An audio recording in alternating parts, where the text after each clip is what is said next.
নমস্কার সকলকে। অন্যান্য পর্বের মতো আমরা আজকেও চলে এসেছি নতুন আরেকটি পর্বে। আমরা গত পর্বে আলোচনা করেছিলাম বিএনএস, যা 2023 সালে এসছে, অর্থাৎ ভারতীয় ন্যায় সংহিতা আইপিসির বদলে। এবার আমরা সেখানে আলোচনা করেছিলাম অফেন্সেস আগেইনস্ট বডিতে কি কি চেঞ্জেস এসেছিল। আমরা একইভাবে এই পর্বে আলোচনা করব সেক্সুয়াল অফেন্সের ক্ষেত্রে কি কি চেঞ্জেস এসেছে বিএনএস। একইভাবে অন্যান্য দিনের মতনও আজকেও আমাদের সাথে উপস্থিত রয়েছেন প্রফেসর এবং legal adviser Pritam Banerjee sir. স্যারকে অনেক নমস্কার। নমস্কার। নমস্কার।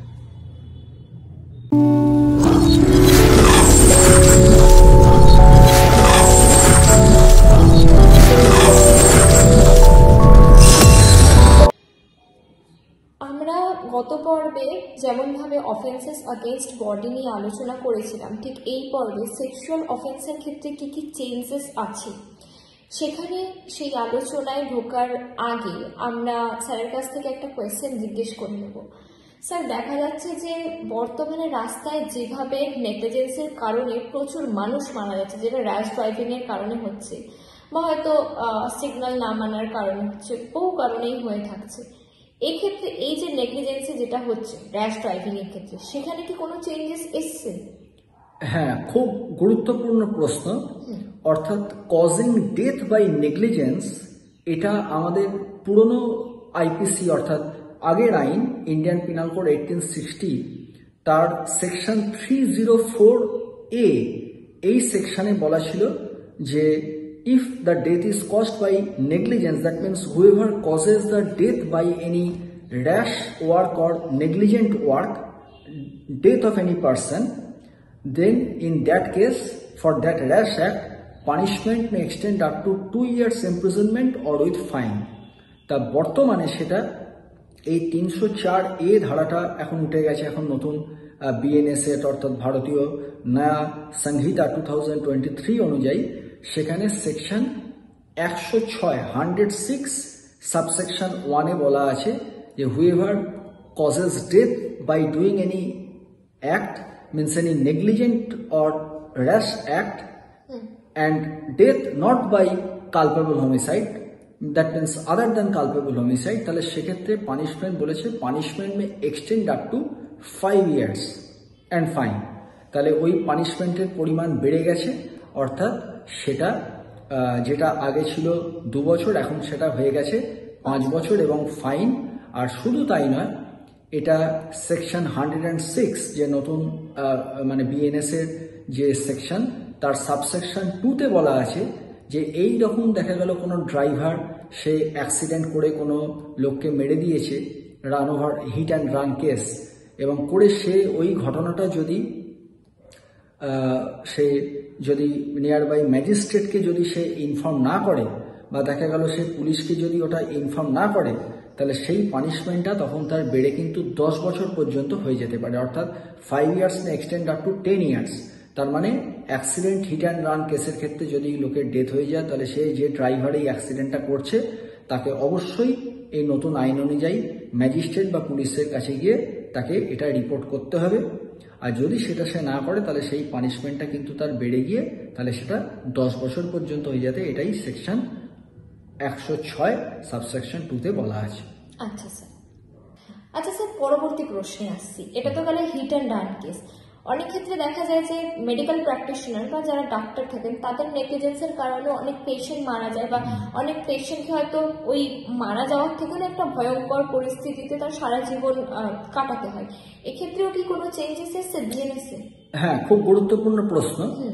এই কজিং ডেথ বাই নেগলিজেন্সের মধ্যে যে কোনো রকমের মৃত্যু যেটা অবহেলার দরুন হচ্ছে, সেটা ড্রাইভার হোক বা কোনো ডাক্তার হোক বা অন্য আদার্স যে কেউ এই সেকশনের আওতার মধ্যে আসছে। তা এটা পুরনো section 304A Indian penal code সেখানে তো অবশ্যই ছিল, অর্থাৎ মেডিকেল নেগলিজেন্স সেটাও কিন্তু, অর্থাৎ ডেথ বাই মেডিকেল নেগলিজেন্স এটাও কিন্তু আগে 304A তার আওতাতে আসছিল। অর্থাৎ কোনো ডাক্তারের নেগলিজেন্সের জন্য যদি মৃত্যু হয় তাহলে সেই ডাক্তারের জন্য জেল কিন্তু 2 years imprisonment or with fine এটা বলা ছিল। কিন্তু নতুন যে চেঞ্জেস হয়েছে তার মধ্যে 106 অফ বিএনএস অর্থাৎ ভারতীয় ন্যায় সংহিতা তার 2023 তার 106 সেকশন 106 সাবসেকশন 1-এ বলে দেওয়া আছে যে এই ডেথ যদি কোনো রেজিস্টার্ড মেডিকেল প্র্যাকটিশনার দ্বারা হয় তাহলে সেক্ষেত্রে তার পানিশমেন্ট যেটা আগে ছিল 2 ইয়ার্স, এই 2 ইয়ার্সই থাকছে, কিন্তু আগে ছিল 2 ইয়ার্স অর ফাইন, এখন সেটা বেড়ে হয়েছে 2 ইয়ার্স অ্যান্ড ফাইন, অর্থাৎ জেল এবং জরিমানা দুটোই একসাথে হচ্ছে। এই পরিবর্তনটা হয়েছে। একদম স্যার। আচ্ছা স্যার, এবার সেক্সুয়াল অফেন্সের ক্ষেত্রে আসছে। এই যে সেক্সুয়াল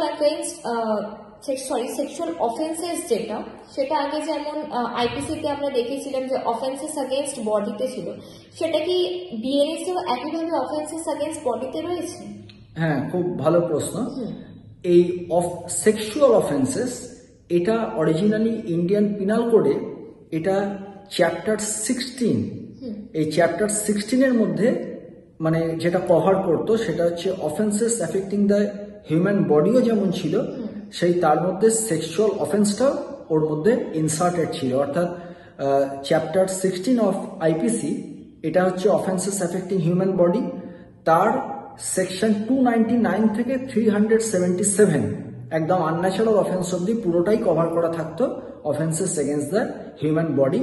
এবং সেক্সুয়াল অফেন্স অর্থাৎ এই রেপ, গ্যাং রেপ, এই রকম ধরনের যত অফেন্স ছিল সব ওই চ্যাপ্টারের আওতাতেই পড়তো। কিন্তু বর্তমানে এই বিএনএস আইন অনুযায়ী এখানে কিন্তু চ্যাপ্টারটা ডিভিশন হয়ে গেছে, বাইফার্কেশন হয়ে গেছে। অর্থাৎ অফেন্সেস এগেনস্ট হিউম্যান বডি এটা একটা আলাদা চ্যাপ্টার, আর sexual offences against the women and child এটা একটা আলাদা, অর্থাৎ একটা বাইনারি তৈরি হয়ে গেছে। তার মধ্যে চ্যাপ্টার যে 5 নতুন আইনের চ্যাপ্টার 5-এর মধ্যে এই offence against women and child এটা পুট করা হয়েছে সেকশন 63 থেকে 99। আর চ্যাপ্টার 6, এই চ্যাপ্টার 6-এর মধ্যে পড়ছে offences affecting the human body, এটা স্টার্ট হচ্ছে সেকশন 100 থেকে আর আপ টু 146, এই চেঞ্জটা হয়েছে। Okay sir. আচ্ছা স্যার, পরবর্তী প্রশ্নে আসছি। সেক্সুয়াল অফেন্স अगेंस्ट ওমেনের ক্ষেত্রে কি কি চেঞ্জেস এসেছে? হ্যাঁ, সেক্সুয়াল অফেন্স এগেনস্ট ওমেন এইখানে একটা প্রধান পরিবর্তন হচ্ছে সেকশন 69, এই সেকশনটা ইন্ট্রোডিউসড হয়েছে বিএনএস অ্যাক্টে।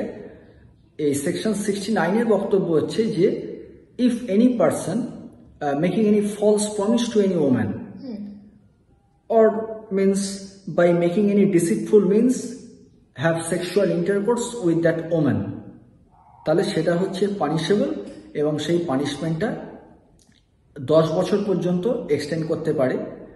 এবং এটা এমন একটা সেক্সুয়াল অফেন্স যেটা রেপের পর্যায়ে পড়ছে না, অর্থাৎ কিনা sexual intercourse by employing any deceitful means, এই কথাটা বলা আছে সেকশন 69-এ। ডিসিটফুল মানে হচ্ছে যেটা প্রতারণাপূর্বক কোনো মহিলাকে প্রতারণা করা হচ্ছে, এবং যে either by deceitful means or making a false promise to the woman, যে তাকে এই বিয়ে করা হবে এরকম একটা প্রতিশ্রুতি দিচ্ছে, সেই প্রতিশ্রুতি দিয়ে অর্থাৎ promise made to marry and there by sexual intercourse is committed, sexual ইন্টারকোর্সটা তারপরে করেছে। তাহলে এই রকম ক্ষেত্রেতে, এবং এমন একটা সেক্সুয়াল ইন্টারকোর্স যেটা নট অ্যামাউন্টিং টু রেপ, অর্থাৎ মেয়েটার সম্মতি নিয়েই করেছে কিন্তু এই ফলস প্রমিস করে বা কোনো ডিসিটফুল মিনস মানে প্রতারণাপূর্বক, তাহলে সেক্ষেত্রে এই বাই ভার্চু অফ সেকশন 69 সেখানে বলে দেওয়া আছে যে পানিশমেন্ট সেখানে মোটামুটি 10 বছর পর্যন্ত হতে পারে এবং ফাইন লাগবে। এই বিরাট পরিবর্তনটা এখানে এসছে। একদম স্যার। স্যার, অফেন্সেস अगेंस्ट চাইল্ডের ক্ষেত্রে কি কি চেঞ্জেস এসেছে?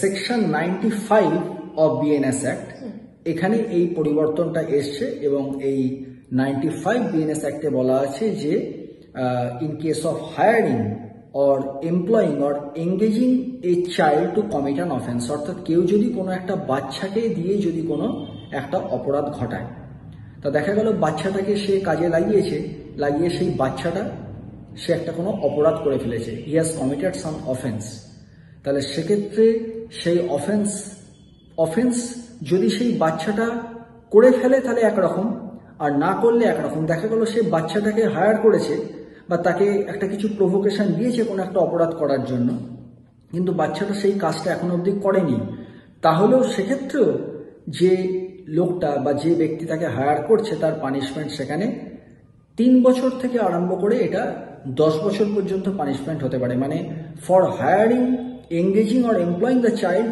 For commission of any offence, even if the act is not committed, the punishment may extend minimum from 3 years to maximum 10 years.